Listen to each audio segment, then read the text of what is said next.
ప్రభు అయిన యేసుక్రీస్తు నామములో ఈ రాత్రి సమయంలో బైబిల్ తరగతికి వచ్చినటువంటి ప్రతి సహోదరి సహోదరునికి హృదయపూర్వకమైన వందనాలు తెలియజేస్తున్నానండి.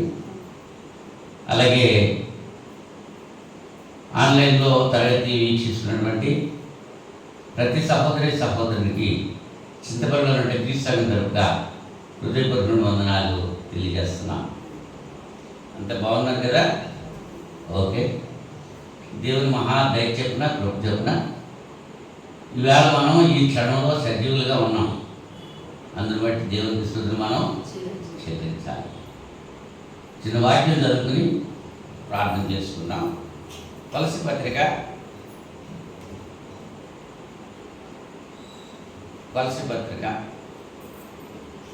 మొదటి అధ్యాయం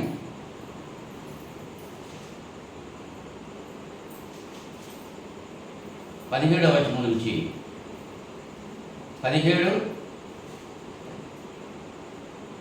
వచనం నుంచి 20వ వచనం వరకు చదువుకుందాం. నేను చదువుతున్నాను. ఆయన అన్నిటికంటే ముందుగా ఉన్నవాడు, ఆయనే సమస్తమునకు ఆధారభూతుడు. సంఘము అను శరీరమునకు ఆయనే శిరస్సు. ఆయనకు అన్నిటిలో ప్రాముఖ్యము కలుగు నిమిత్తము ఆయన ఆది అయ్యుండి మృతుల్లో నుండి లేచుటలో ఆది సంభూతుడు. ఆయన యందు సర్వసంపూర్ణత నివసింపవలననియు ఆయన శిలువ రక్తం చేత సంధి చేర్చి ఆయన ద్వారా సమస్తమును, అవి భూలోకమందున్నవైనను పరలోకమందున్నవైనను వాటినన్నిటినీ ఆయన ద్వారా తనతో సమాధానపరుచుకునవలననియు తండ్రి అభీష్టమాయెను. ఇంతవరకు చదువుకునేటువంటి వాక్యంలో ఉన్నటువంటి విషయం, సంఘము అను శరీరమునకు ఆయనే అంటే ఆయన మాత్రమే, ఇంకెవరు ఉండడానికి వీల్లేదు. సంఘానికి సరస్సు క్రీస్తే అనేటువంటి విషయాన్ని పౌలు గారు కలిసి సంఘంతో తెలియజేస్తూ చదువుకున్నాం. ప్రార్థన చేసుకుందాం. మహోన్నతుడా, పరిశుద్ధుడా, సృష్టికర్త, జీవాధిపతి, మీ పరిశుద్ధ నామానికి స్తోత్రాలు చెల్లిస్తున్నా తండ్రి. గతించిన శుక్రవారం నుంచి ఎంత పర్యంతము మీ మహాదయచేత కృపచేత నన్ను మమ్మల్ని సజీవ లెక్కలో ఉంచారు. సురక్షితంగా కాచి కాపాడి ఈ రాత్రి సమయంలో ప్రియమాత్మ బిడ్డలతో కలిసి ప్రార్థించడానికి ఇచ్చిన అవకాశం బట్టి స్తోత్రాలు చెల్లించుకుంటున్నాను. ప్రపంచవ్యాప్తంగా ఈ దినాన్ని ఉదయకాల సమయంలో జరిగిన బైబిల్ తరగతులన్నిటినీ మీ కృపను బట్టి నాయన మీ నామ మహిమాత్మ జరిగించుకున్నారు. అందరిని బట్టి మీకు స్తోత్రాలు చెల్లిస్తుంటున్నా. అలాగే రాత్రి సమయంలో జరుగుతున్నటువంటి బైబిల్ తరగతులన్నిటి కొరకు ప్రార్థన చేస్తున్నాను. మీ కృప మీ కాపుదలు ఇవ్వండి. మీ కుమారుడు కృష్ణుడు రాకడ బహు సమీపంగా ఉంది. ప్రతి ఒక్కరు కూడా మార్పు చెందడానికి మీ కృపతో పాటు రక్షించబడిన వారు నిరీక్షణ కలిగి ఉంటాయి. ఇంకా ఎవరైతే రక్షించబడలేదో వారు నా ప్రభువా రక్షణ పొందడానికి కావాల్సిన సహాయం చేయమని ప్రార్థన చేస్తున్నాను. ఇంత పర్యంతము కీర్తన ద్వారా స్తుతి పొందారు. ఈ సమయంలో మీరు మాకు ఇచ్చిన వాక్య భాగాన్ని బట్టి స్తోత్రాలు చెల్లించుకుంటున్నాను. దాన్ని విరిచి మాకు పంచమని మనం చేస్తున్నాను.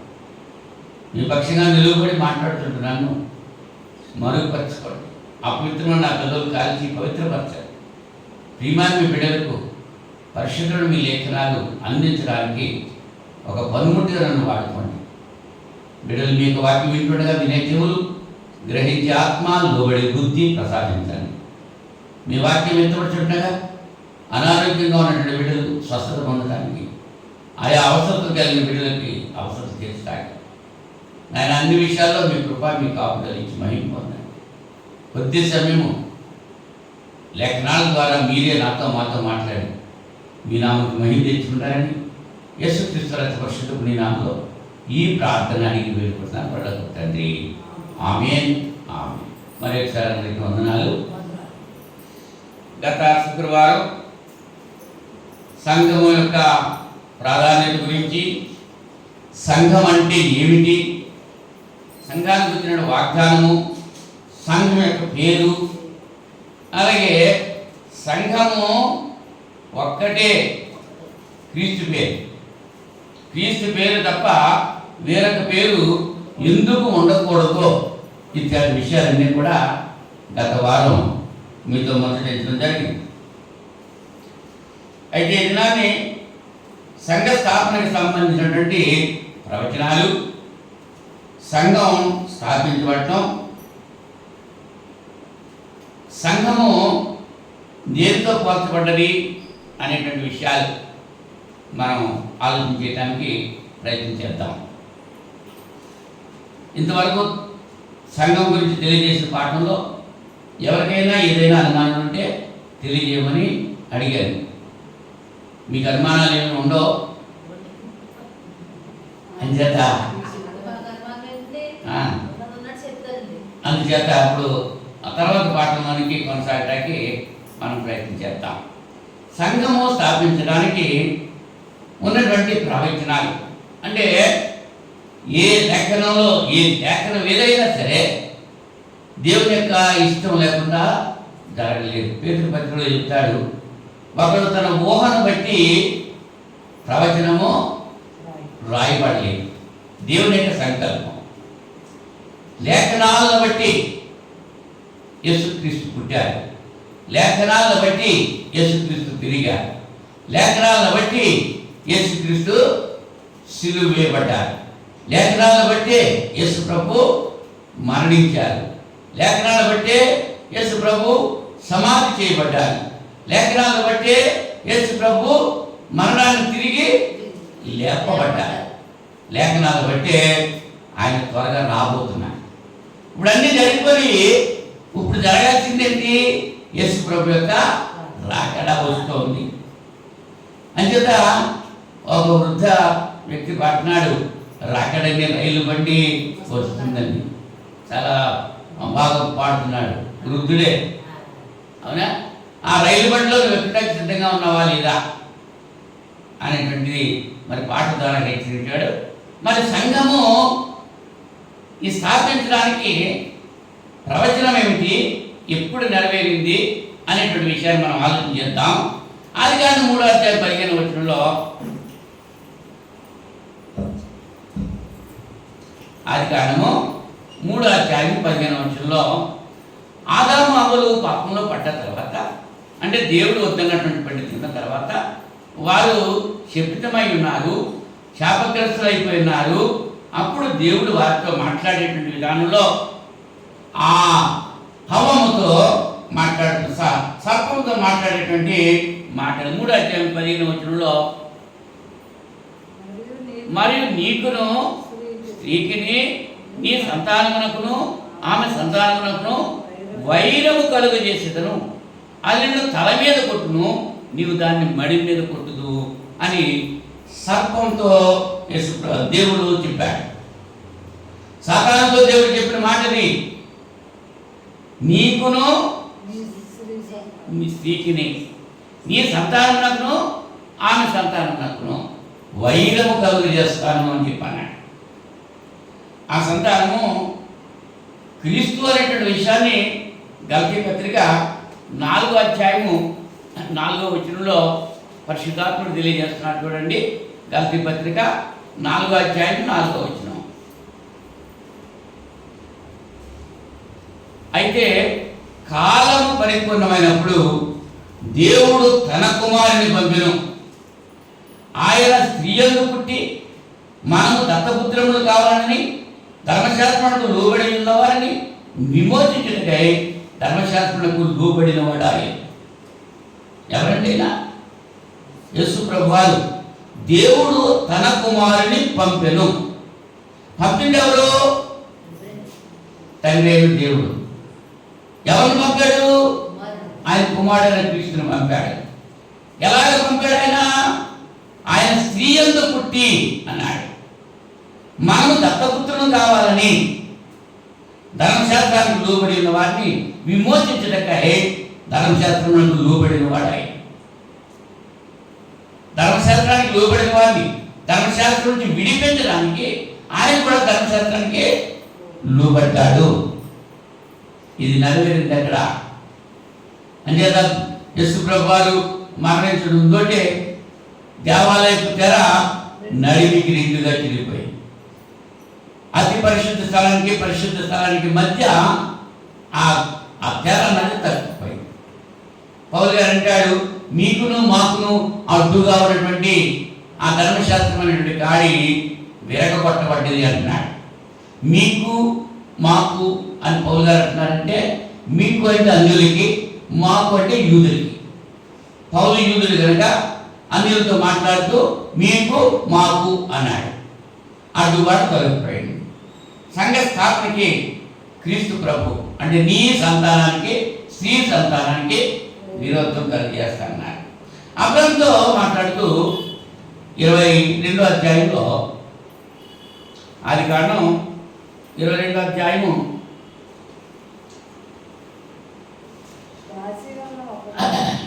22వ అధ్యాయం 18-19 వచ్చిన అంటే ఇస్సాకును బలిమ్మని అడిగిన సందర్భం. అబ్రహాము తన ఏకైక కుమారుడైన ఇస్సాకును దేవుని యొక్క ఆజ్ఞ మేరకు, దేవుని యొక్క కోరిక మేరకు మరి దహన బలిగా అర్పించేసినటువంటి తర్వాత ఏం చెప్తున్నాడు ఇలా 18వ వచనంలో, మరియు నీవు నా మాట వినినందున భూలోకములోని జనములన్నీ నీ సంతానము వలన ఆశీర్వదించబడును, నా తోడని ప్రమాణం చేసుకున్నానని యెహోవా సెలవిచ్చాడు. నీ సంతానము అన్నాడంటే ఒకటే, లు అని లేదు. మరి అబ్రహాంకి ఎంతమంది పిల్లలు? అబ్రహాంకి ఎంతమంది పిల్లలు? కారీలొద్దు, హారీలొద్దు, అసలు పిల్లలు ఎంతమంది అన్ని లెక్కకుంటారు. చతురాకి పుట్టారు వాళ్ళిద్దరు 7 6. మరి ఇప్పుడంతా అబ్రహాము సంతానమే. కానీ ఇక్కడ దేవుడు చెప్తున్నాడు నీ సంతానము అన్నాడు. ఒకటే, నీ సంతానము వలన. ఆ సంతానం ఎవరన్నమాట? ఆ సంతానం ఎవరు? గలతీ పత్రికలో ఈ లేఖన నెరవేర్పు అక్కడ తెలియజేస్తున్నాడు. గలతీ పత్రిక 3వ అధ్యాయంలో 16వ వచనంలో ఈ మాట మనం చూస్తున్నాం.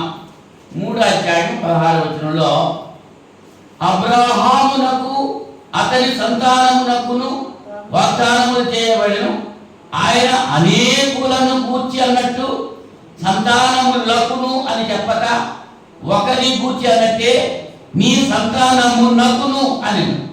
ఆ సంతానము క్రీస్తు. పరిశుద్ధాత్ముడు స్పష్టపరిచాడు అక్కడ. ఆ సంతానము క్రీస్తు అని తెలియజేశాడు.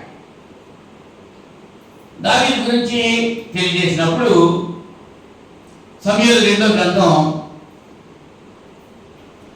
సమూయేలు 2వ గ్రంథం 7వ అధ్యాయం 12వ వచనంలో దావీదుతో మాట్లాడుతూ 7వ అధ్యాయము 12వ వచనంలో, నీ దినములు సంపూర్ణములు అన్నప్పుడు నీవు నీ పితరులతో కూడా నిద్రించిన తరువాత నీ గర్భములో నుండి వచ్చిన నీ సంతతిని హెచ్చించి రాజ్యమును అతనికి స్థిరపరచదను. అతడు చూడండి ఏమన్నారు ఇక్కడ, రాజ్యమును అతనికి స్థిరపరచదను. ఎవరితో చెప్తున్నారు? ఎవరు చెప్తున్నారు? ఎప్పుడు చెప్తున్నారు? ఏమని చెప్పారు? ఈ ప్రశ్నకి సమాధానం రావాలి. ఎవరు చెప్తున్నారు? దేవుడు యెహోవా మాట్లాడుతున్నాడు. ఎవరితో? దావీదుతో మాట్లాడుతున్నాడు. 2వ సమూయేలు గ్రంథం 7వ అధ్యాయం ఇంకా నిలుస్తూనే ఉంది. మరి నేను నీకు సంతానము కలుగజేసేదనన్నాడు. నీ దినములు సంపూర్ణములగినప్పుడు నీవు నీ పితరులతో కూడా నిద్రించిన తరువాత నీ గర్భంలో నుండి వచ్చిన నీ సంతతిని హెచ్చించి రాజ్యమును అతనికి స్థిరపరచదను అన్నాడు. మరి దావీదు రాజ్యం స్థిరంగా ఉందా? సొలొమోను తర్వాత రాజ్యం విచ్ఛిన్నం అయిపోయింది.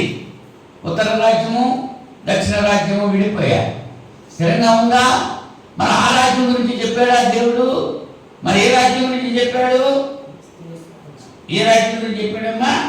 లూకా సువార్త 1వ అధ్యాయము 32వ వచనంలో, లూకా సువార్త 1వ అధ్యాయం 32వ వచనంలో గబ్రియేలు దూత మరియమ్మతో చెప్పేటువంటి మాట ఇది. ఆయన గొప్పవాడై సర్వోన్నతుని కుమారుడు అనబడును.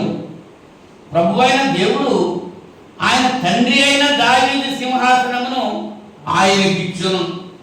ఎవరి సింహాసనం? దావీదు సింహాసనం అంటున్నాడు. ఎవరి గురించి చెప్తున్నారు? యేసుక్రీస్తు గురించి చెప్తున్నారు. అంటే సింహాసనం ఎవరిదే? దావీదుదే. రాజ్యం ఎవరిదే? దేవునిదే. ఆ రాజ్యానికి అధికారం ఎవరు? క్రీస్తు అనేటువంటి విషయాన్ని.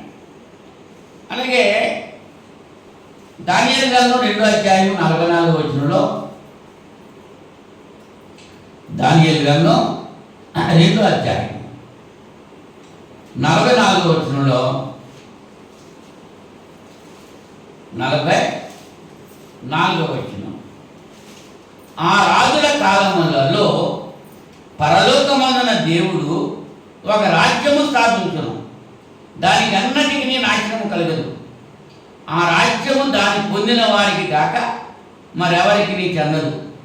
అది ముందు చెప్పిన రాజ్యములన్నిటినీ పగులగొట్టి నిర్మూలన చేయును, కానీ అది యుగముల వరకు నిలుచును అని తెలియజేస్తున్నాడు. రాజుగారికి వచ్చినటువంటి కళలో కనబడిన బొమ్మ, దాని గురించి దానియేలు వివరించి చెబుతున్నాడు. ఆ రాజుల కాలంలో ఏ రాజు వాళ్ళు? 7 సామ్రాజ్యాల గురించి చెప్పాడు. అక్కడ 4 సామ్రాజ్యాల గురించి చెప్పాడు. అవునా? ఆ సామ్రాజ్యంలో ఆఖరిది రోమా సామ్రాజ్యం. రోమా రాజుల కాలంలో ఏం చేశాడు?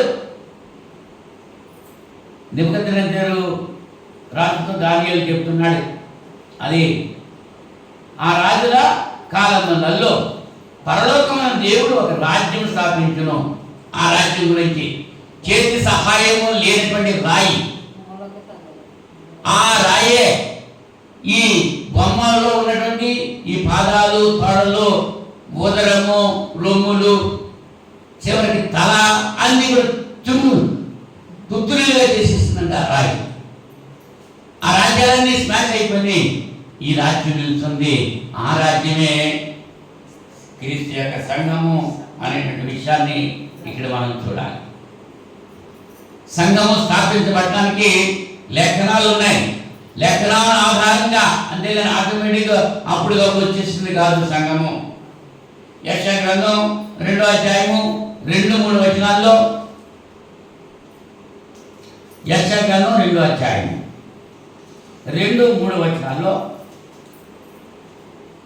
అంత్యదినములలో పర్వతముల పైన యెహోవా మందిర పర్వతము పర్వత శిఖరమున స్థిరపరచబడి కొండల కంటే ఎత్తుగా ఎత్తబడును. ప్రవాహం వచ్చినట్టు సమస్త అన్యజనులు దానిలోనికి వచ్చేదారు. ఆ కాలమున సియోనులో నుండి ధర్మశాస్త్రము, యెరూషలేములో నుండి యెహోవా వాక్కు బయలువెళ్ళును. జనులు గుంపులు గుంపులుగా వచ్చి యాకోబు దేవుని మందిరమునకు, యెహోవా పర్వతమునకు మనము వెళ్ళుదము రండి, ఆయన తన మార్గం విషయమై మనం బోధించును, మనం ఆయన త్రోవల్లో నడుతాము అని చెప్పుకుందరు. దేని గురించి చెప్పాడైనా? అక్కడ ప్రవచించాడు సంఘం గురించి. ఆ పర్వతం ఎత్తబడుతుందంట, ప్రవాహం వచ్చినట్టు సమస్త అన్ని జనులు నడుముకు వస్తున్నారంట. ఈవేళ క్రైస్తవులను పిలువబడే వారి కంటే అన్యులో ఎక్కువగా క్రైస్తవులు అవుతున్నారు. క్రైస్తవులకు ఉన్న విశ్వాసం కంటే అన్యులకు ఉన్నటువంటి విశ్వాసం గొప్పగా ఉంటుంది. విశ్వాసంలో విశ్వాసం లేదు. ఇప్పుడు అన్యుల్లోంచి వచ్చిన వాళ్ళకి విశ్వాసంగా ఉంటున్నారు. ఆనాడు యూదా మతస్థులు ఆ మత నిష్టను విడిచిపెట్టేసి క్రైస్తవులు అయ్యారు. అన్యులు క్రైస్తవులు అయ్యారు. అవునా? మరి ఇవాళ ప్రవాహం అంత్య దినాల్లో ఎలా వచ్చేస్తున్నాడు? ప్రవాహం వచ్చినట్లు సమస్త అన్యజనులు దాని దానిలోకి వస్తున్నాం. అది మరణం వరకు, అంత్యదినం అంటే క్రీస్తు యొక్క జననం నుంచి మరణం వరకు ఉన్నటువంటి దినాలు. మనం చివరి రోజు వరకు ఎదురు చూస్తున్నాం. యేసు ప్రభు ఇప్పుడు వస్తాడా అని ఎదురు చూస్తూ ఉన్నాం. కనుక సంఘము స్థాపనకి సంబంధించినటువంటి ఈ ప్రవచనాలు మనం ఆలోచన చేశాం. అవునండి. రెండవ విషయం, సంఘము స్థాపించబడటం. దాని గురించి ఆలోచన చేస్తే స్థలం ఉండాలి కదా. ఎక్కడ స్థాపించబడ్డది, ఎప్పుడు స్థాపించబడ్డది, ఏ దినాన్ని స్థాపించబడ్డది, ఎవరి చేత స్థాపించబడ్డది అనేటువంటి విషయాలు కూడా మనం ఆలోచన చేయడానికి ప్రయత్నించేద్దాం. ఒక కట్టడం ఉందంటే దాన్ని ఎవరు కట్టారు, ఎప్పుడు కట్టారు, ఎలా కట్టారు అని రాయబడతా ఉంటాయి. మరి దేవుని యొక్క సంఘం గురించి మనం ఆలోచన చేస్తే ఎక్కడ స్థాపించబడ్డది? యెరూషలేములో స్థాపించబడ్డది. ఎక్కడమ్మా? అపొస్తలుల కార్యాలు 1వ అధ్యాయము 12-13 వచనాల్లో ఈ విషయాన్ని మనం చూస్తాం. అపొస్తలుల కార్యాల గ్రంథం 1వ అధ్యాయం 12-13 వచనాలు. అప్పుడు వారు ఒలీవల వనం అనబడిన కొండ నుండి యెరూషలేమునకు తిరిగి వెళ్ళింది. ఆ కొండ యెరూషలేమునకు విశ్రాంతి దినమున నడవదగినంత సమీపం ఉన్నది. వారు పట్టణంలో ప్రవేశించి తాము బస చేయుచున్న మేడగదిలోనికి ఎక్కిపోయింది. వారు ఎవరనగా పేతురు, యోహాను, యాకోబు, అంద్రెయ, ఫిలిప్పు, తోమా, బర్తులమయి, మత్తయి, ఆల్ఫై కుమారుడు యాకోబు, జెలోత అనబడిన సీమోను, యాకోబు కుమారుడు యోదా అనువారు. ఎంతమంది వచ్చారు? 11 మంది వచ్చారు. 11 మంది. మరి 12వ వాడు ఏమయ్యాడు? ఊరేసి చచ్చిపోయాడు. ఈ 11 మంది మిగిలారు. ఈ 11 మంది వీరందరూ కూడా, వీరితో కూడా కొందరు స్త్రీలు, యేసు తల్లి మరియా, ఆయన సహోదరులు ఏక మనసుతో ఎడతెక్క ప్రార్థన చేస్తున్నారు. ఎందుకు ప్రార్థన చేస్తున్నారు? వీళ్ళు 8వ వచనంలో చెప్పాడు కదా, ఆయనను పరిశుద్ధాత్మ మీ మీదకి వచ్చినప్పుడు మీరు శక్తి నొందుతారు కనుక మీరు యెరూషలేములోను సమరయ, యూదయ, సమరయ దేశమంతటను భూమింత వరకు నాకు సాక్షాత్కరించిన వారితో చెప్పాను.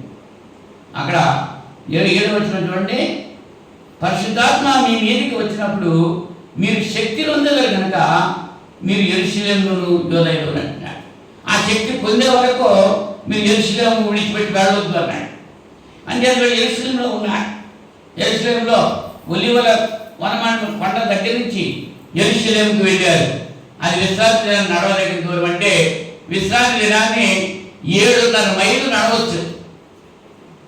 లేఖనం చెబుతుంది 7.5 మైళ్ళు నడవచ్చు, ఆ లోపు నడవచ్చు అన్నమాట.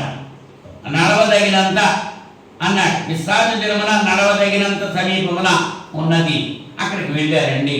యెరూషలేములో 1వ అధ్యాయం 4వ వచనం చూడండి, ఆయన వారిని కలుసుకొని ఇలాగూ ఆజ్ఞాపించాను. ఏమని? మీరు యెరూషలేము నుండి వెళ్ళక నా వలన వినిన తండ్రి యొక్క వాగ్దానం కొరకు కనిపెట్టుడి. ఆ మాటను బట్టి వీళ్ళు అక్కడ ఉండిపోయారు. ఎక్కడున్నారు వీళ్ళు? యెరూషలేములో ఉన్నారు. సంఘం ఎక్కడ స్థాపించబడ్డది? యెరూషలేములో స్థాపించబడ్డది. ఏ కాలంలో అంటే 34వ సంవత్సరంలో 33.5 సంవత్సరాలు యేసు ప్రభువారు జీవించారు. ఆ తర్వాత ఆయన మరణించిన తర్వాత, తిరిగి లేచిన తర్వాత సంఘము ఏర్పాటు చేయబడ్డది.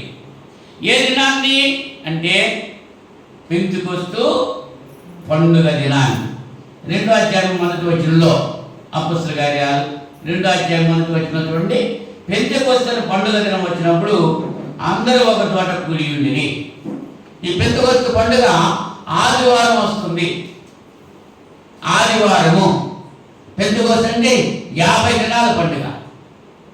50 దినాలు అయిపోయిన తర్వాత ఆదివారం వచ్చేటువంటి ఆదివారాన్ని పెంతెకొస్తు అన్నాడు. అది పండుగ. పెంతెకొస్తు పండుగ దినాన్ని సంఘము యెరూషలేములో ఏర్పడ్డది. స్థాపించబడ్డది. ఎవరు స్థాపించారయ్యా ఈ సంఘాన్ని అంటే మత్తయి సువార్త 16వ అధ్యాయము 18వ వచనంలో యేసు ప్రభువు వారు వాగ్దానం చేశారు. మత్తయి సువార్త 16వ అధ్యాయము 18వ వచనంలో, మరియు నీవు పేతురువు, ఈ బండ మీద నా సంఘమును కట్టుదును, పాతాళలోక ద్వారములు దాని ఎదుట నిలువ నేరవు అని నేను నీతో చెబుతున్నాను. పేతురు గారితో యేసు ప్రభువు చెప్పారు, ఈ బండ మీద నా సంఘాన్ని కట్టుదును. సంఘములు అన్నాడా, సంఘము అన్నాడా? ఒకటే సంఘం. ఇన్ని సంఘాలు లేవు, ఇన్ని సంఘాలు ఆయన కట్టలేదు. ఆయన కట్టింది ఒకే ఒక సంఘం, అదే క్రీస్తు సంఘము. 34వ సంవత్సరంలో కట్టబడ్డది ఆ సంఘం. ఎంతమందితో ప్రారంభమైందయ్యా ఈ సంఘం అంటే 11 మంది అపొస్తలులు. ఆ యోధా ఇస్కరియోతుకు బదులుగా మత్తీ అనేటువంటి ఆయన్ని ఎంపిక చేసుకున్నారు. 12 మంది అపొస్తలులు అక్కడ ఉన్నారు.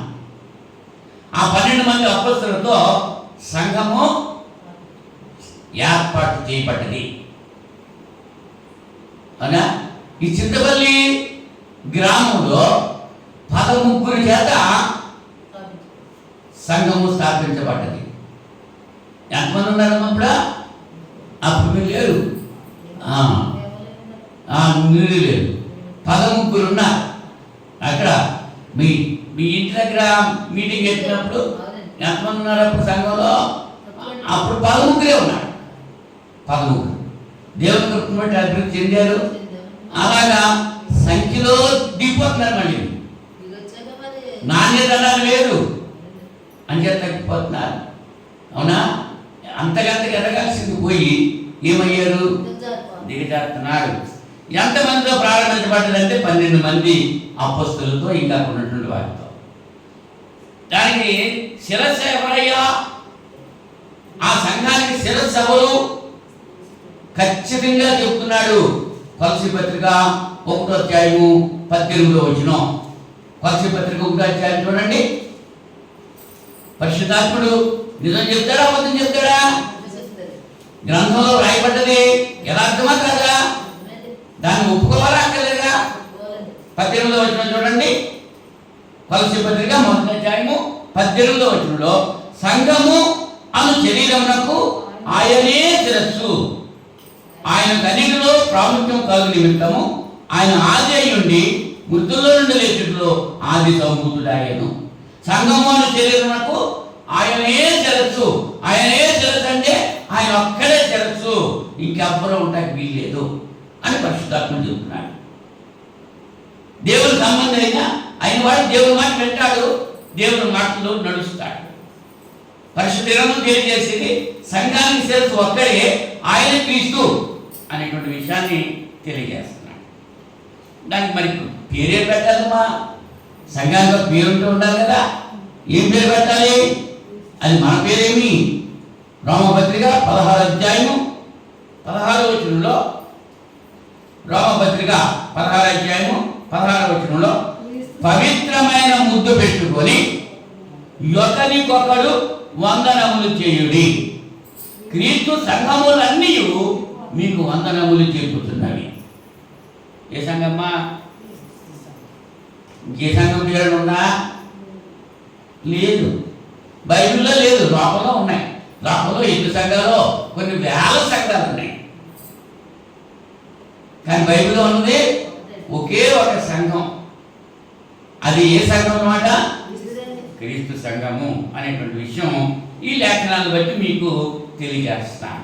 నా నోటి మాటలు నేను చెప్పట్లా, నేను లేఖనాల్లో ఏవైతే ఉన్నాయో అవి మీకు తెలియజేస్తాను. మీ గ్రంథాలు తెరిచి చదువుకోండి, చెప్పినటువంటి రిఫరెన్స్లు అలా ఉన్నాయో లేదో. సంఘము అనే శరీరమునకు ఆయనే శిరస్సు, ఆయన తప్ప వేరొకరు ఉంటాకే వీల్లేదు. మరి సంఘము వేటితో పోల్చబడ్డది అనేటువంటి విషయం ఆలోచన చేస్తే 4 విషయాలు ఇక్కడ మనం చూడగలం. సంఘము శరీరంతో పోల్చబడ్డది. మొట్టమొదటిగా ఎఫెసీ పత్రిక 1వ అధ్యాయము 22, 23 వచనాల్లో, మరియు సమస్తమును ఆయన పాదముల క్రింద ఉంచి సమస్తముపై ఆయనను సంఘమునకు శిరస్సుగా నియమించెను. ఆ సంఘము ఆయన శరీరము. ఉన్నాయి కదా, ఆయన సంఘము, ఆ సంఘము ఆయన శరీరము. సమస్తమును పూర్తిగా నింపుతున్న వారి సంపూర్ణత ఉన్నది. ఆ సంఘమే ఆయన శరీరము. శరీరంతో పోల్చబడ్డది సంఘం. మరి శరీరానికి ఏముండాలి? శిరస్సు ఉండాలి. ఆ శిరస్సు ఎవరు? క్రీస్తు. శిరస్సు ఎవరు? క్రీస్తు. శరీరం సంఘం అయితే శిరస్సు క్రీస్తు. ఇంత భారీ శరీరాన్ని నడిపించేది ఈ చిన్న శిరస్సే. అలాగే భారీ సంఘాన్ని నడిపించడానికి శిరస్సు క్రీస్తు అనేటువంటి విషయాన్ని పోల్చి చెప్తున్నాడు పౌలు గారు. అలాగే సంఘాన్ని దేవుని మందిరంతో పోల్చుతున్నారు.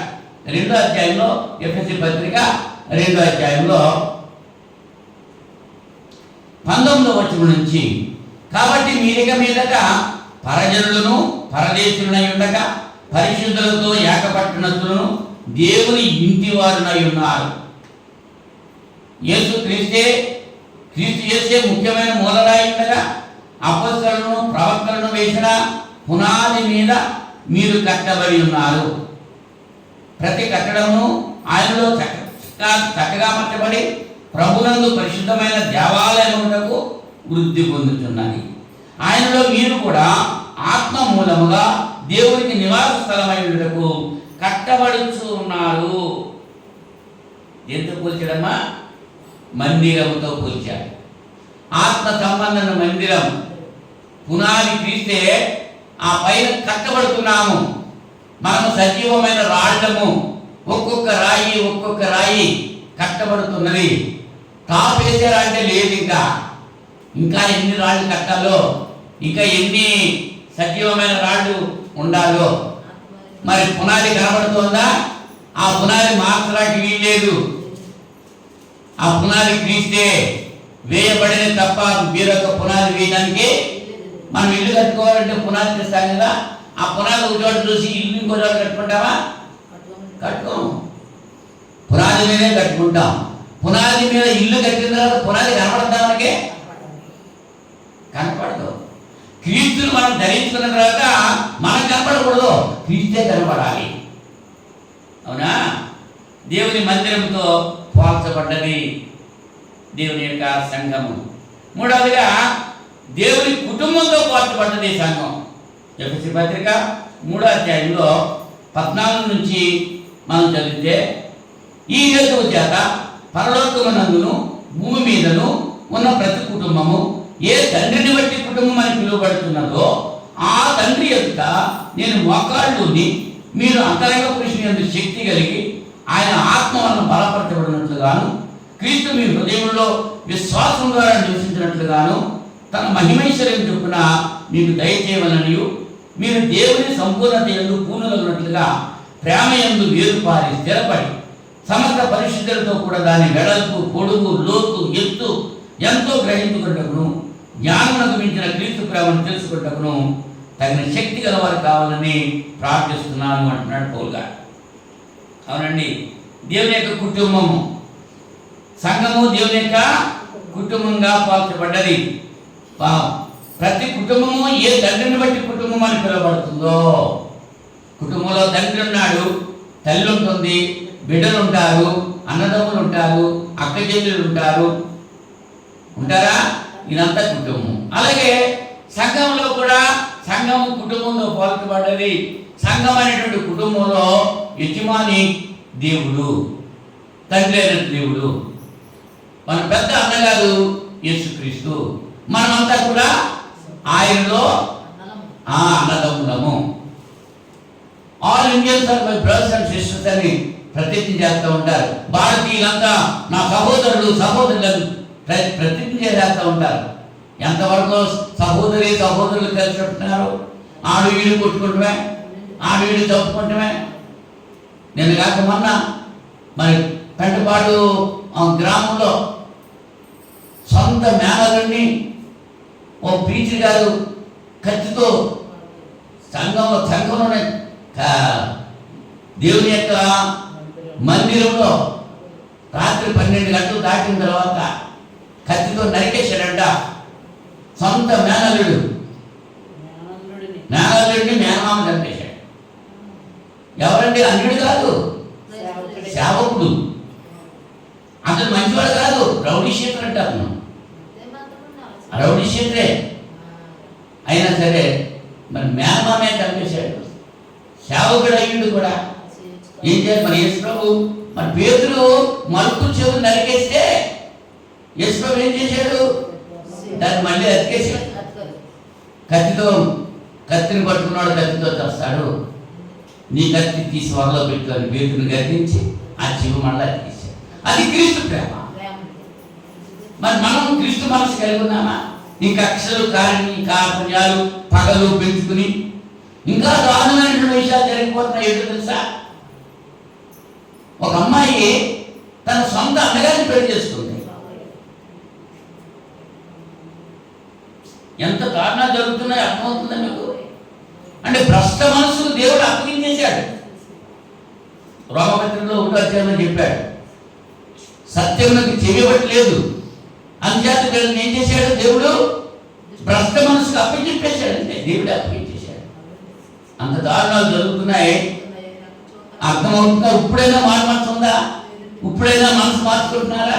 ఇప్పుడైనా జీవితాలు మార్చుకుంటున్నారా? ఆలోచన కలిగి ఉన్నాం ఒకసారి. దేవుని యొక్క కుటుంబంగా సంఘము పోల్చబడ్డది. 4వదిగా దేవుని రాజ్యముగా పోల్చబడ్డది సంఘం. అదే మనం చదువుకున్నాం.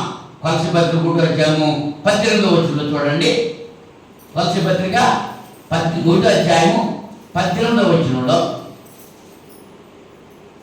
18వ వచనం ఆయనే 13వ వచనం చూడండి.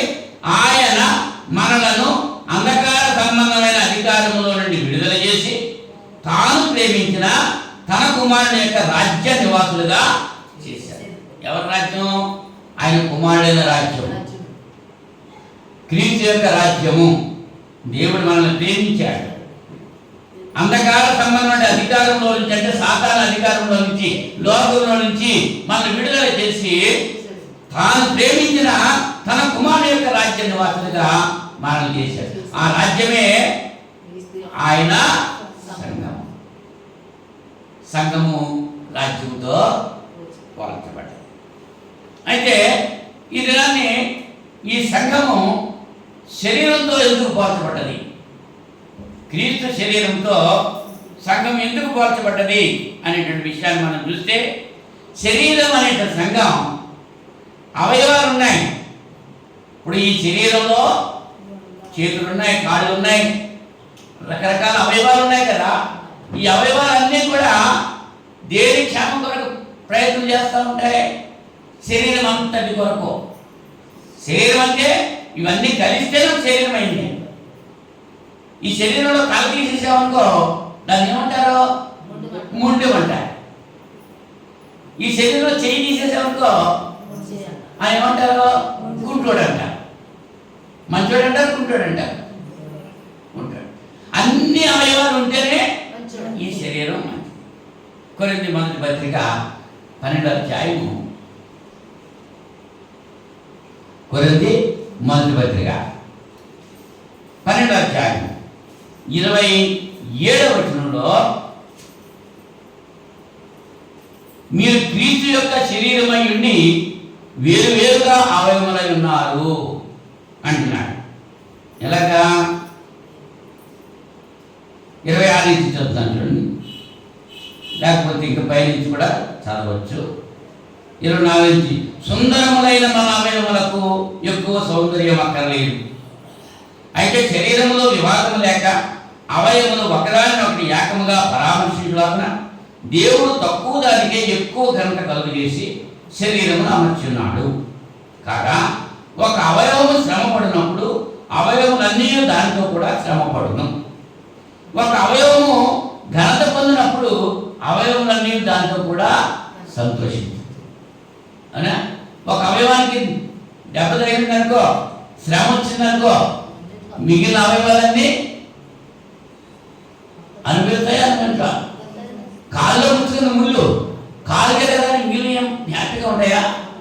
ఉండవు. గాయమైంది ఒక చోట, చెయ్యికి గాయమైంది అనుకో, చేతికి కదా గాయమైందని మిగిలిన శరీరం అంతా హ్యాపీగా ఉంటుందా? ఉండదు.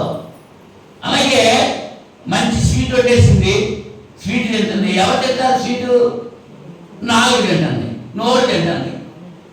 మిగిలిన అవయవాలు కూడా హ్యాపీ ఫీల్ అవుతూ ఉంటాయి. అవుతాయంట సంతోషంగా.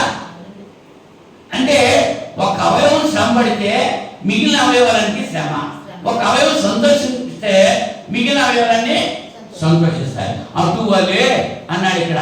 ఆ రీతిగానే మీరు క్రీస్తు యొక్క శరీరం అయి ఉండి వేరు వేరుగా అవయవమై ఉన్నారు. అవునా?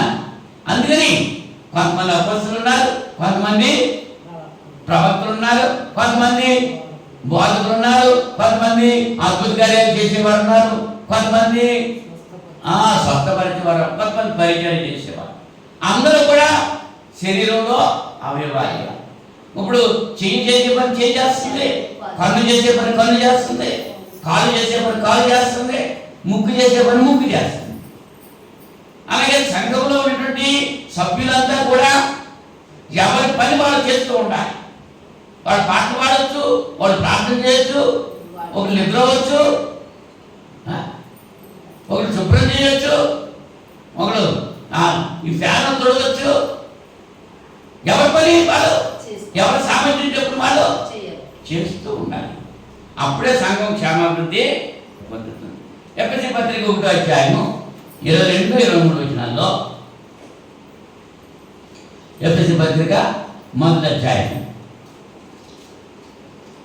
22-23 వచనాల్లో, మరియు సమస్తమును ఆయన పాదముల క్రింద ఉంచి సమస్తముపై ఆయనను సంఘమునకు శిరస్సుగా నియమించెను. ఆ సంఘము ఆయన శరీరము, సమస్తమును పూర్తిగా నింపుతున్న వారి సంపూర్ణత అయి ఉన్నది. ఈ సర్వ శరీరాన్ని నడిపించడానికి ఈ శిరస్సునే పెట్టాడు దేవుడు. సంఘాన్ని నడిపించడానికి క్రీస్తుని పెట్టాడు. క్రీస్తు చెప్పినట్లుగా సంఘం వినాలి, సంఘం చెప్పినట్టుగా క్రీస్తు చెప్పడం కాదు. అవునా?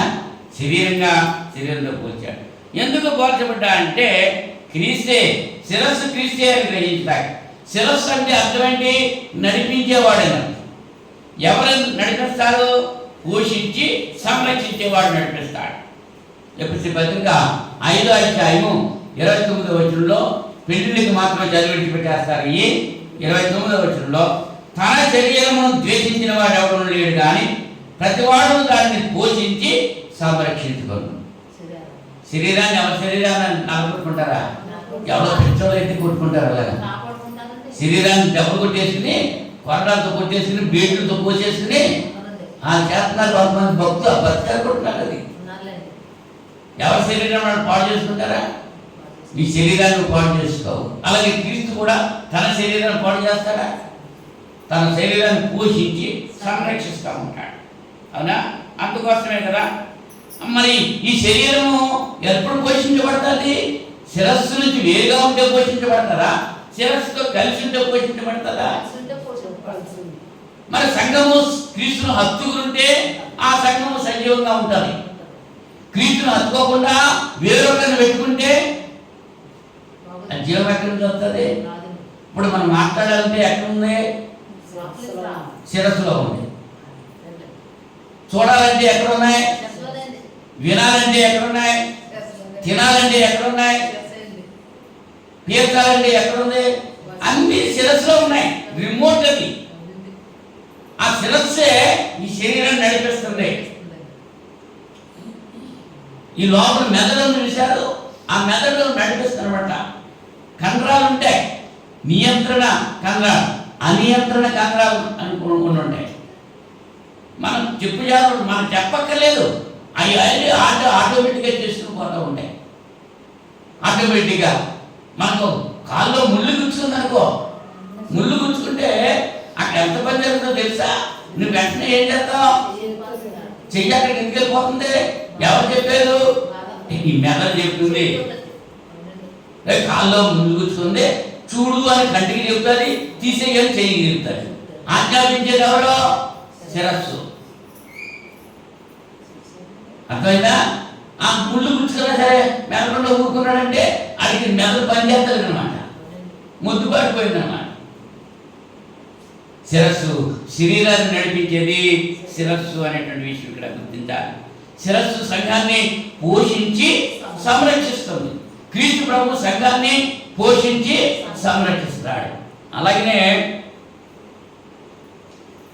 33వ చూడండి, మెట్టుకు మీలో ప్రతి పురుషుడును తనను వలె తన భార్యను ప్రేమింపవలెను, భార్య అయితే తన భర్త యందు భయం కలిగి ఉన్నట్లు చూసుకోవాలి.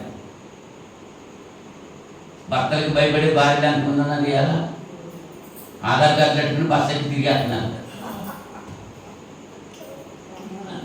అది తిన్నాడో ఉన్నాడో ఏమన్నా భర్తను గౌరవించే స్త్రీలు అనుకున్నారు. మరి భర్తను గౌరవించాలి, అవునా? వాడు వీడు అనకూడదు. ఎంతమంది అంటున్నారు? అన్ని వాళ్ళు దేవుని భయం లేదు అనమాట. వాడు పోషించి సంరక్షించాలి. శరీరం ఏం చేయాలంటే శిరస్సును హత్తుకోవాలి. శిరస్సును హత్తుకుంటేనే శరీరం వెళ్తారు. ఇంకేదా ఈ జీవం లేదు ఇక్కడ. ఒకవేళ శిరస్సు లేదనుకో ఈ శరీరం నడిచిపోద్దా? ఈ శరీరం లేదనుకో శిరస్సు ఏమైనా మాట్లాడుతుందా? ఈ శరీరం లేకపోతే శిరస్సు లేదు, శిరస్సు లేకపోతే శరీరం లేదు. రెండు కలిసి ఉంటేనే జీవం ఉంటుంది. రెండు విడిపోతే అంటే సంఘము క్రీస్తు విడిపోకూడదు, క్రీస్తుతోటే ఉండాలి సంఘం. ఇవాళ ఆ క్రీస్తు అనే దాన్ని తీసేసి ఇంకో సంఘం పెట్టేస్తున్నారు. ఇంకో సంఘం పెట్టేస్తే ఏమవుతుంది? ఇంకో పేరెట్టేస్తుంది, హాస్యాస్పదంగా ఉంటుంది. ఉంటుందా? ఇప్పుడు దేని మేక తలకాయ మేకే ఉండాలి, గొర్రె తలకాయ గొర్రెకే ఉండాలి. మేక తలకాయ తీసుకొచ్చి గొర్రెకెత్తే అనుకో, గొర్రె తలకాయ మేకెత్తే ఏముంటుంది? దేని తల దానికే ఉండాలి. ఇవాళ మనిషిని ఏనుగు తలకాయ తీసుకొచ్చి మనిషికి ఎత్తేసాడు, ఎలా ఉంటాడు? ఏంటంటాడా? మనిషి అంటాడండి.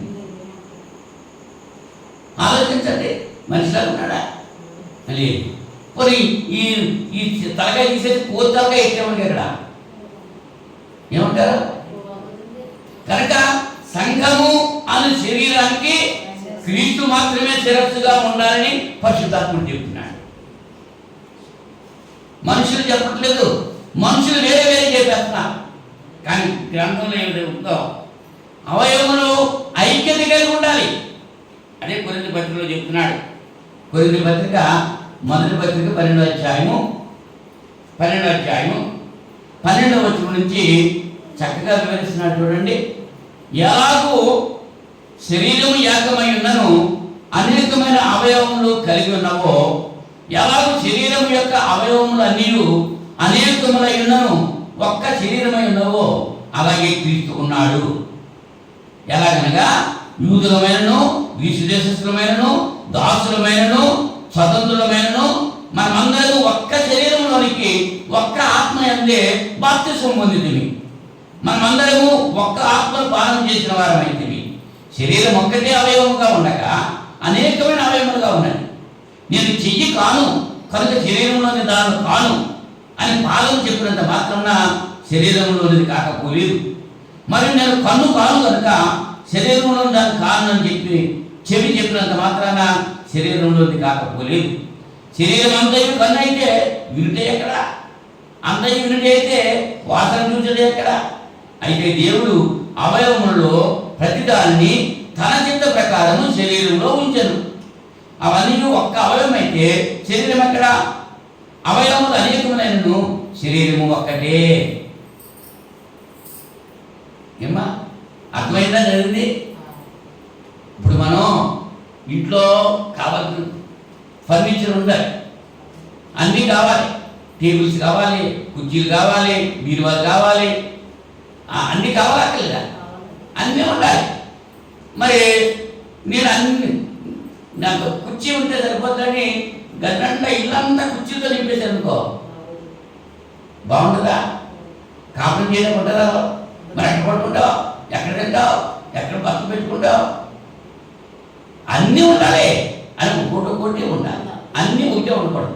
ముక్కు ఉండాలి కదని శరీరం అంతా ముక్కులు ఉన్నాయనుకో ఎలా ఉంటుంది? ఎక్కడ చూసినా ముక్కే ఎలా ఉంటుంది? అంచేత దేవుడు ఈ శరీరాన్ని అమిచ్చాడు. చెవులు ఎక్కడ ఉండాలో, ముక్కు ఎక్కడ ఉండాలో, కళ్ళు ఎక్కడ ఉండాలో, నోరు ఎక్కడ ఉండాలో, మెదడు ఎక్కడ ఉండాలో, గుండె ఎక్కడ ఉండాలో, ఊపిరితిత్తులు ఎక్కడ ఉండాలో, కిడ్నీస్ ఎక్కడ ఉండాలో, అన్నీ ఏ అవయవం ఎక్కడ ఉండాలో అక్కడ దేవుడు అమిచ్చాడు. అంచేత నీవు నాకు ఒక శరీరం అమర్చితివి అంటున్నాడు. ఎవరు చేశారండి ఇది? శరీరం చక్కగా అమర్చబడ్డది. ఎవరు అమర్చారు దీన్ని? దేవుడే అమర్చాడు. మరి అవయవాల మధ్య ఏముండాలి? ఐక్యత ఉండాలి. చాలాసార్లు చెప్పాను, మళ్ళీ ఒకసారి జ్ఞాపకం చేస్తున్నా. ఇప్పుడు కళ్ళజోడు ఉంది. కళ్ళజోడు దేనికి అవసరం? కళ్ళుకి కావాలా, ముక్కుకి కావాలా, చెవులకు కావాలా? జాగ్రత్తగా మరి కళ్ళుకే కావాలి కళ్ళజోడు, చెవులకి అక్కర్లేదు, ముక్కుకి అక్కర్లేదు. ఇప్పుడు కళ్ళుకి, ముక్కుకి, చెవులకి ఐక్యత ఉండాలి. ఐక్యత ఉంటేనే ఈ కళ్ళజోడు అక్కడ ఉండాలి. ఇదిగో నచ్చడిపోతుంది ఇక్కడ ముక్కు మీద, ఈ కళ్ళజోడు నాకు వద్దు అని ముక్కు అన్నారు అనుకో, ఈ చెవులు పట్టుకుని ఇక్కడ నొక్కేస్తున్నాయి, ఇక్కడ నొక్కేస్తున్నాయి చేత నాకు ఈ కళ్ళజోడు అక్కర్లేదని ఈ ముక్కును చెవులను వద్దంటే ఈ కళ్ళజోడు అలా వస్తుంది అక్కడ నేను అప్పుడు కళ్ళజోడు తీసేస్తాను, పెట్టుకోకుండా నడిచిపోతున్నాను. నడిచిపోతుంటే అక్కడ గడప ఉందో, గోడ ఉందో, ఏముందో నాకేం తెలుసు? కనపడతలేదు కదా, చూడాల్సిన కళ్ళు. మరి కళ్ళు కనపడతలేదు సరిగ్గా. ఆ కళ్ళకి కళ్ళజోడు ఉంటే కనపడుతుంది. కళ్ళజోడు పెట్టుకోవాలంటే ముక్కు సహకరించాలి, చెవులు సహకరించాలి. ఈ రెండు సహకరించట్లేదు అని కళ్ళజోడు పెట్టుకోలేదు, నడిచిపోతున్నాను. గోడ తగిలేసింది, దేనికి తగ్గుతుంది? మొట్టమొదట ముక్కు తగ్గుతుంది, ముక్కు బట్టలు అయిపోతాయి. తర్వాత చెవులు కళ్ళు వెళ్ళిపోతాయి. ఎఫెక్ట్ ఎవరికి వచ్చేస్తుంది? కళ్ళు బాగానే ఉంటాయి, కళ్ళుకే దెబ్బతారు. దెబ్బతాలి ముక్కుకి తగ్గుతుంది. ముందు ముక్కుకే తగ్గుతుంది, తర్వాత చెవులు తగ్గుతుంది. ఈ కలిసి ఉంటే అదే కలిసి ఉంటే కలదు సుఖం. సంఘంలో ఉన్నటువంటి సభ్యులంతా కూడా కలిసి ఉండాలి, ఐకమత్యం కలిగి ఉండాలి, ప్రేమ కలిగి ఉండాలి. ఒకదాంతో ఒకటి ఎలాగైతే సహకరించుకుంటుందో అవయవాలు, సంఘంలో ఉన్నటువంటి సభ్యులు ఒకరికి ఒకరు సహకరించుకోవాలి. అది అందుకని సంఘము శరీరంతో పోల్చబడి ప్రతి అవయవానికి పని ఉంది. ఏ అవయవానికి పని ఆ పని చేయాలి. చేయాలా చేయట్లేదా? చేయాలా? ఎవరి పని వాళ్ళు చేసుకుంటూ ఉండాలి. అలా చేసుకుంటేనే ఆ శరీరం క్షేమంగా ముందు కాదు. చేయాల్సిన పని చేయట్లేదు అనుకో, కాళ్ళు చేయాల్సిన పని కాళ్ళు చేయట్లేదు అనుకో, మరి శరీరం నడుస్తుందా? నడవు. మళ్ళీ చేతుల్లో కూడా ఏ చెయ్యి చేయాల్సిన పని ఆ చెయ్యి. తక్కువ దానికి ఎక్కువ గాలి ఇచ్చాడంట. ఏది తక్కువ? కుడి చెయ్యి మంచిదా, ఎడమ చెయ్యి మంచిదా? ఏది పెద్దది, ఏది చిన్నది, ఏది గొప్పది, ఏది తక్కువది చెప్పలే. నువ్వు ఏదన్నా డబ్బులు ఇవ్వాలనుకో ఏ చేతితో ఇస్తావు? నువ్వు తీసుకోవాలంటే ఏ చేతితో తీసుకుంటావు? నువ్వు ఎడమ చేతితో ఇచ్చావనుకో ఊరుకుంటావా? కొన్ని ఇచ్చేటప్పుడు ఇచ్చే వస్తువు ఎడమ చేతితో తీసుకుంటున్నావు అనుకో ఊరుకుంటావా? ఊరుకో. ఇచ్చేదా? దాని ఏదైనా పేరుందా? తక్కువ దానికి ఎక్కువగా ఇచ్చాడు. అవునా? అర్థమవుతుందా? ఈ చేతితో చేసే పనులేంటి, ఈ చేతితో చేసే పనులేంటి, ఇవి చేసే పనులు బట్టి దీనికి ఘనత అఘనత వస్తుంది. అవునా? అంచేత తక్కువ అనేటువంటి ఘనము లేనటువంటి ఈ అవయవానికి ఘనత ఇస్తున్నాడు. దానికి ఇస్తాం. వాచి పెట్టుకోవాలంటే అక్కడ పెట్టుకుంటాం, ఉంగరాలు పెట్టుకోవాలంటే ఏ చేతికి పెట్టుకుంటాం, ముందు అర చేతికే పెట్టుకుంటాం, ఇంకా ఎక్కువ అయిపోతే కుడి చేతికి. ఘనత వచ్చింది దీనికి వాచి వచ్చింది, ఉంగరం వచ్చింది, లిస్ట్ వచ్చింది, దేనికి పెట్టుకుంటావు? ఇది ఘనత లేదు కాదు, దాని పని అది చేస్తుంది అంతే. ఇప్పుడు స్త్రీ పురుషుల్లో కూడా ఎవరు ఎక్కువ ఎవరు తక్కువ? ఎవరు ఎక్కువ కాదు, ఎవరు తక్కువ కాదు, ఇద్దరు సమానమే. అంటే ప్రక్కడెంపుల్లోకి తీశాడు. సాధ్యం సావాసిగా ఉండాలి. ఒకరు ఎక్కువ ఒకరు తక్కువ కాదు. వాళ్ళకి విధులు ఇచ్చాడు. నువ్వు కష్టపడి పని చేయరా అన్నాడు, నువ్వు కష్టపడి పిల్లలు కనమన్నాడు. ఎవరు చేయాల్సుకుని వాళ్ళు చెయ్యాలి. దేవుడు ఇచ్చాడంతే. ఆ చెప్పిన పని మనం చేస్తూ ఉంటేనే అది క్షేమాభివృద్ధి చెందుతాం. ప్రతి అవయవానికి కూడా పని ఉంది. ఎఫెసీ పత్రిక 4వ అధ్యాయం 6వ వచనం చూడండి. ఎఫెసీ పత్రిక 4వ అధ్యాయం 6వ వచనం. అందరికీ తండ్రి అయిన దేవుడు ఒక్కడే. ఆయన అందరికీ పైగా ఉన్నవాడై అందరిలోనూ వ్యాపించి అందరిలో ఉన్నాడు. అయితే మనలో ప్రతివానికి క్రీస్తు అనుగ్రహించి వరము యొక్క పరిమాణం చొప్పున కృప ఇయ్యబడిను. అందరికీ దేవుడైన తండ్రి 4వ వచనం అంటాడు, శరీరం ఒక్కటే, ఆత్మయు ఒక్కడే, ఆ ప్రకారమే మీ పిలుపు విషయమై ఒక్కటే నిరీక్షణ ఉండటకు పిలువబడి. శరీరం ఒక్కటే అన్నాడు. ఎన్ని శరీరాలు ఉండాలి? 2. ఒక్కటే శరీరం. సంఘాలు ఎన్ని ఉండాలి? ఒక్కటే సంఘం. ఆ సంఘానికి శిరస్సు ఎవరు ఉండాలి? క్రీస్తు ఉండాలి. ఇంకా సంఘంలో 2 పనుల గురించి కొద్ది సమయం ఉందా మనకి? ఇంకా ఉంటే ఆ పనులు కూడా పూర్తి చేసుకుందాం. పూర్తి చేసుకుని ఈ పాఠం ముగించుకుంటాకి ప్రయత్నం చేద్దాం. రోమపత్రిక 12వ అధ్యాయము. రోమపత్రిక 12వ అధ్యాయం 4వ వచనం నుంచి చదువుతున్నాను. ఒక్క శరీరంలో మనకు అనేక అవయవములు ఉండినను ఈ అవయవములన్నిటికీ ఒక్కటే పని ఎలాగో ఉన్నదో, అమ్మా, చెయ్యి చేసే పని కాలు చేస్తుందా? చేయదు. చెవి చేసే పని ముక్కు చేస్తుందా? చేయదు. నోరు చేసే పని కన్ను చేస్తుందా? చేయదు. ఏ అవయవము చేయాల్సిన పని ఆ అవయవమే చేయాలి. ఒక్క శరీరంలో మనకు అనేక అవయవాలు ఉండినను ఈ అవయవాలన్నింటినీ ఒక్కటే పని ఎలా ఉండదో అలాగే అనేకమైన మనము క్రీస్తులో ఒక్క శరీరముగా ఉండి ఒకరికొకరు ప్రత్యేకంగా అవయములై ఉన్నాము. మన అనుగ్రహింపబడిన కృప చొప్పున వేరువేరు కృపావరములు కలిగిన వారమై ఉన్నాము కనుక ప్రవచన వరం అయితే విశ్వాస పరిమాణం చొప్పున ప్రవచించము, పరిచర్య అయితే పరిచర్యలోను, బోధించేవాడైతే బోధించడంలోను, హెచ్చరించేవాడైతే హెచ్చరించడంలోను పని కలిగి ఉన్నాము. పంచిపెట్టేవాడు శుద్ధ మనసుతోను, పై విచారణ చేయవాడు జాగ్రత్తతోను, కరుణించేవాడు సంతోషంతోను పని జరిగింపవలను. మీ ప్రేమ నిష్కపటమైనదై ఉండవలను. చెడ్డదాన్ని అసహించుకొని మంచిదాన్ని హత్తుకుని ఉండి సహోదర ప్రేమ విషయంలో ఒకరి ఒకడు అనురాగం గలవారై ఘనత విషయంలో ఒకరినొకరు గొప్పగా ఎంచుకుని ఆసక్తి విషయంలో మాంద్యులు కాక ఆత్మను తీవ్రత గలవారై ప్రభువును సేవించుడి. ఏ పనులు ఉన్నాయి? 7 పనులు ఇక్కడ మనం చూస్తున్నాం. ప్రవచించడం అన్నాడు. ఏంటది? సువార్త ప్రకటించడం. పరిచర్య అన్నాడు. పరిచర్య అంటే శుభ్రం చేయటం. మన చెట్టు పిల్లల్ని శుభ్రం చేస్తున్నారు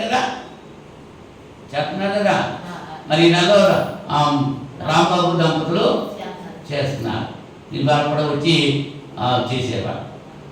పరిచర్య చేయడం, అది క్లీనింగ్ చేయడం, ఇంకా మనకి నీళ్ళు పంచిపెట్టడం, అవన్నీ కూడా పరిచర్య చేయడం. బోధించడం అంటే రక్షించబడిన వారికి వాక్యం చెప్పడం. బోధన సంఘంలో ఉన్న వారికి ఎలా జీవించాలి, ఎలాగ కూర్చోవాలి, ఎలాగ ప్రవర్తించాలి అనేటువంటిది సంఘంలో ఉన్న వారికి బోధ చేయాలి. బోధించడం, బోధించేవాడు బోధకులు అన్నారు. అలాగే హెచ్చరించడం అంటే ఎవరైనా తప్పుగా వెళ్తూ ఉంటే వారిని హెచ్చరించాలి. అక్కడ ఏదైనా ప్రమాదం జరుగుతుంది, అక్కడికి వెళ్ళొద్దు, వీడు వెళ్ళిపోతాడు అక్కడికి, నువ్వు వెళ్ళొద్దు ఆపు చేస్తాం. హెచ్చరించడం. మనకి హెచ్చరిక బోర్డులు ఉంటూ ఉంటాయి. ఆ వంతెన అపాయంగా ఉంది, బలహీనంగా ఉంది పొందిన అని ఆగి నమ్మదే వాళ్ళని హెచ్చరిక చేస్తూ ఉంటారు, బూత్ దగ్గర పెడతారు. అలాగే సంఘంలో ఎవరైనా తప్పుకుంటూ ఉంటే, భార్య భర్తలు కలహించినా, అన్నదమ్ములు కలహించినా, చెడు మార్గాన్ని ఎవరైనా వెళుతూ ఉంటే వాడిని హెచ్చరించాల్సిందని కొంతమంది చెయ్యాలి సంఘంలో. మనకు అలాంటివి ఏమి లేవు. అందుకనే 7 పెద్దల్ని ఏర్పాటు చేసుకోమన్నారు అపొస్తలుల కార్యాల్లో. పంచిపెట్టే పని మాది కాదు, మేము ప్రార్థన చేస్తాము, వాక్యం చెప్తాము, పంచిపెట్టడానికి ఇంకా ఇతర పనులు చేయడానికి 7 పెద్దల్ని ఏర్పాటు చేసుకుంటని ఆ పేతురు గారు అపొస్తలులు చెప్పారు. అన్న ఫిలిప్పు, స్టెఫను వీళ్ళంతా ఉన్నారు. వాళ్ళు 7 ఉన్నారు. వాళ్ళు పరిశుద్ధాత్మ కలిగిన వాళ్ళుగా ఉన్నారు, మంచి లక్షణాలు కలిగి ఉన్నారు. వాళ్ళు ఏం చేస్తారంటే హెచ్చరిస్తారు. హెచ్చరించేవాళ్ళు హెచ్చరిస్తూ ఉండాలి, బోధించేవాళ్ళు బోధిస్తూ ఉండాలి. పంచిపెట్టేవాళ్ళు ఉన్నారు. ధనం ఖర్చు పెట్టాలి. పంచిపెట్టండి ఇక్కడికి వచ్చి పంచిపెట్టడం కాదు, మనకి దేవుడు ఇచ్చిన ధనాన్ని దేవుని కొరకు పంచిపెడతా ఉండాలి. పేదల కొరకు ఇస్తూ ఉండాలి.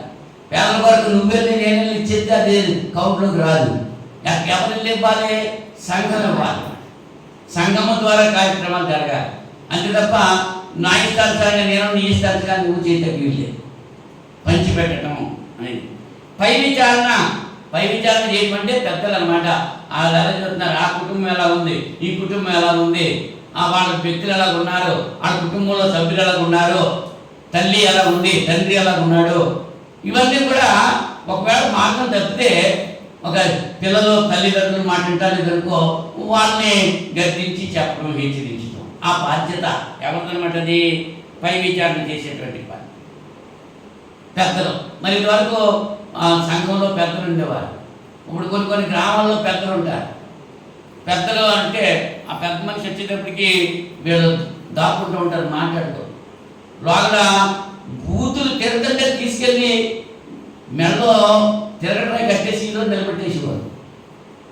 బూతులు తీర్తేనే దెబ్బలాడుకుంటే ఎవరైనా. మరి ఇలాంటివి ఉన్నాయి ఇప్పుడు? లేవు. అవునా? పాపం చేయడం తప్పని చేయడం కాదు, వీధిలోకి వెళ్ళి దెబ్బలాడితే వాళ్ళకి తప్పేసేసేవారు, పెద్దలు గట్టించేవారు అన్నమాట. ఇప్పుడు ఆ భయం లేదా? అవునా? పై విచారణ సంఘం కరుణించడం అన్నది. కరుణించేటువంటి పని. ఎవరు ఆపదలో ఉన్నారు, ఎవరు అవసరంతో ఉన్నారు, ఎవరు కష్టాల్లో ఉన్నారు, ఎవరు బాధల్లో ఉన్నారు, వాళ్ళని ఆదరించాల్సిన పని అందరూ చేస్తారా? ఇప్పుడు కుమారికి చేయగలిగింది, వెళ్ళి పరామర్శించడం అంతమంది లేదు, వెళ్ళినాడు పంచాడు కదా. అలాగే ఒక్కొక్కప్పుడు ఇప్పుడు యోహానికి బాగోలేదు, పరామర్శించాలి. అది సంఘంలో ఉన్న సభ్యులు ఒకరి అవసరంలో ఆదుకుంటూ ఉండాలి. ఈ 7 పనులు ఇక్కడ ఇచ్చాడు సంఘంలో చేయాల్సిన పనులు. రామభద్ర 12 అయితే 4 నుంచి 8 వచ్చినట్టు చూస్తే ఈ 7 పనులు కూడా చేస్తూ ఉండాలి. అందరూ ఒకే పని చేస్తారా? ఒకడు అన్ని పనులు చేస్తారా? ఇప్పుడు ప్రార్థన చేయడం ఒకటి చేయాలి, కీర్తన పాడటం ఒకటి చేయాలి, వాక్యం చెప్పడం ఒకటి చేయాలి. ఇలాగా ఈ చెయ్యో పని చేస్తే, కాలు పని చేస్తే, కన్నుకు పని చేస్తే, ఇలా చేసినట్టుగానే సంఘంలో ఉన్నటువంటి సభ్యులు ఎవరి సామర్థ్యం చొప్పున వాళ్ళు పని చేస్తూ సంఘం యొక్క క్షేమాభివృద్ధి కొరకు ప్రయత్నం చేయాలి. అందుకోసం సంఘము శరీరంతో పోల్చబడ్డది. అవునా? ఇంతవరకు పాఠంలో మీకు ఏదైనా సందేహాలు ఉంటే తెలియజేయండి. దేవుని చిత్తమైతే మరి సంఘము దేవుని యొక్క మందిరం అని, సంఘము దేవుని యొక్క కుటుంబం అని, సంఘము దేవుని యొక్క రాజ్యం అని ఎందుకు ఏర్పాటు చేయబడుతున్నటువంటి విషయాలు కూడా తర్వాత దేవుని చిత్తమైతే మనం ఆలోచించేద్దాం, ప్రార్థన చేసుకుందాం.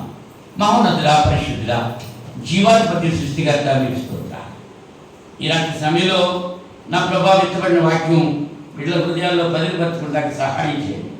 సంఘ స్థాపనకు సంబంధించినటువంటి ప్రవచనాలు, సంఘం స్థాపించబడటం గురించి, సంఘము క్రీస్తు యొక్క శరీరమని ఎందుకు పోల్చబడదు ఇత్యాది విషయాలన్నీ కూడా బిడ్డలతో ముచ్చరించడానికి మీరు ఇచ్చిన అవకాశం బట్టి స్తుతులు స్తోత్రాలు సమర్పణ చేసుకుంటున్నాం.